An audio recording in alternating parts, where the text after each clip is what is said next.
start this part of the program, I'm a little humbled to be up here, to be frank.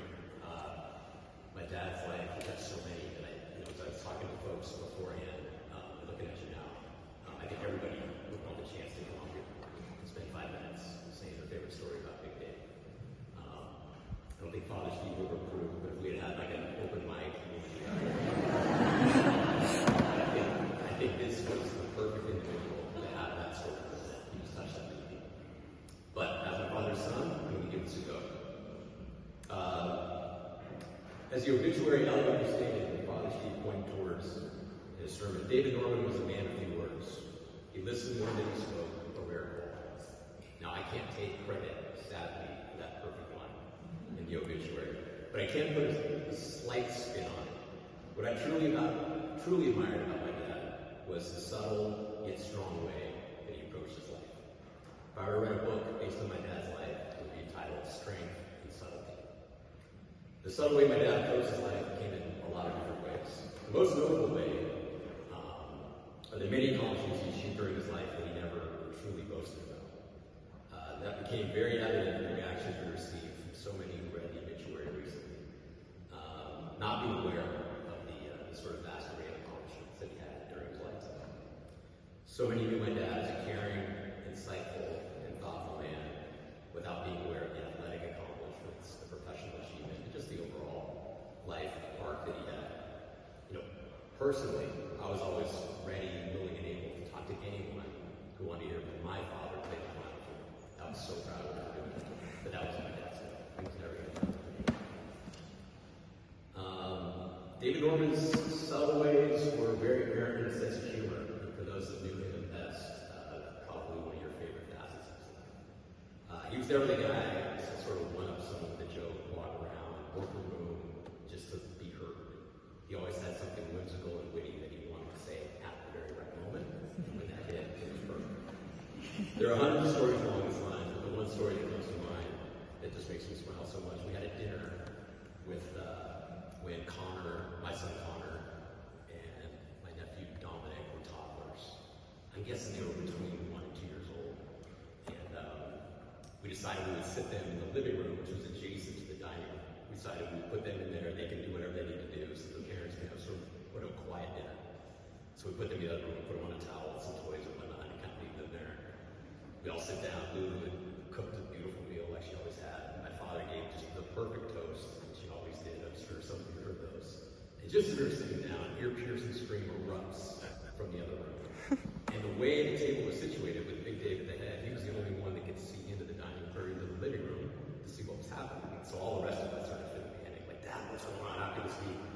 And without even setting an emotion, with just a slight tilt to his head and maybe a squint, all he said was, I can't tell you who started it, but I can tell you who's about to finish it.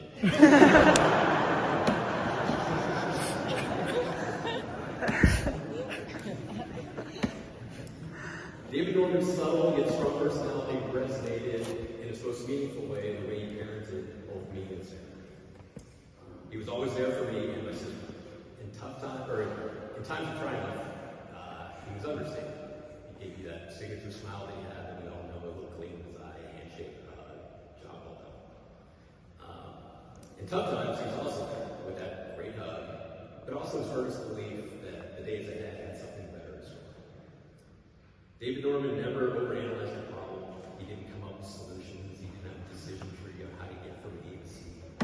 He just gave you that pat on the back and said, hey, I believe in you, things are going to get better. And going through my own life struggles, I can't overstate how much my father meant to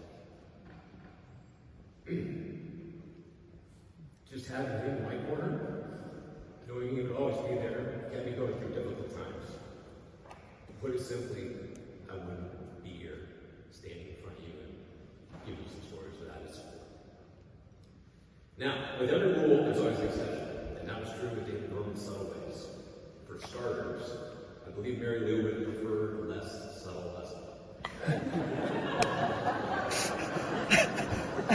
Second, he identifies those who are underdogs and shared his side of nature, which was most evident in the type of basketball player he preferred. Now, I probably watched, I can't even tell you how many hundreds of basketball games, but anytime we would be sitting there on the couch watching a game and an undersized, scrappy point guard would come up smile a little bit. I thought I'd wait a minute or two. And then at some point I'd say, hey, Dad, who do you think's kind of running the show there? Who's the best player on the court? And he would give it a minute, and he'd go, kind of like the way that point guard's playing. Now, and those who know Dave the best know he, to his dying days, would say John Stockton was a better point guard than Magic and a better all-around player than LeBron. That's just the way that he saw it. And my dad wasn't very subtle in believing that his children and grandkids were talking about others in certain respects. Now, my son Connor here was a very good soccer player. We watched, my dad and I watched so many games together on the sidelines. And he identified with the way Connor played the game. Connor was the guy behind the guy playing in midfield, would see this field, give that perfect pass. Someone else would get the glory and kick it goal. And Big Dave loved that. That was his kind of guy. But when the game was on the line and they were either losing or they needed to get a goal, you could see him get a little bit edgy. He would just kind of lean over and say, Dave, I don't know soccer that well, but if I was a coach, I'd put Connor up front. He's not So I'd wait for that compliment and then I'd go through and I'd remind him, like, Dad, we can't do that. But then we don't have the skill player behind him to kick him the ball. So then it's sort of like, I guess you're right. He's wrong. And the same comes true with watching a lot of Nicholas's football games. Now, Big Dave had never played organized football, and that never stopped him from second guessing all of the play calls. So whether it was 1st and 10, typically a second and a little bit longer, often third and even longer, Big Dave was convinced they were trying to get the ball to Nicholas. That was the only way they get it first. So they would try, they would fail to convert the first and the punt.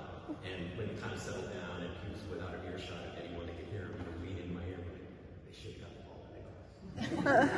I agree. He was right.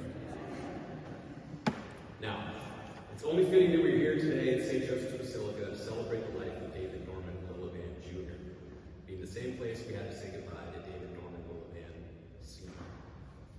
There are only a handful of times I remember my dad not having a subtle insight or a constructive reaction to a difficult situation. And one of those is right here in this church in the lead up to my grandfather's funeral. Sometimes the gravity of a situation prevents you from coming up with clever words or finding the uplifting meaning in a moment. My dad couldn't come up with those words in the lead up to my father's funeral in 1987. I feel like Sarah, Peter, and I are in that same position where we stay right now. There's nothing clever to say, no insight to make us feel any better. Just an acknowledgement that each and every one of us here today, and all those that my dad touched in his life, are better off for having them. I see my dad's strength and subtlety in Peter. I see it in spades in Sarah. I see it in my children. And I see it in all others in our family who knew and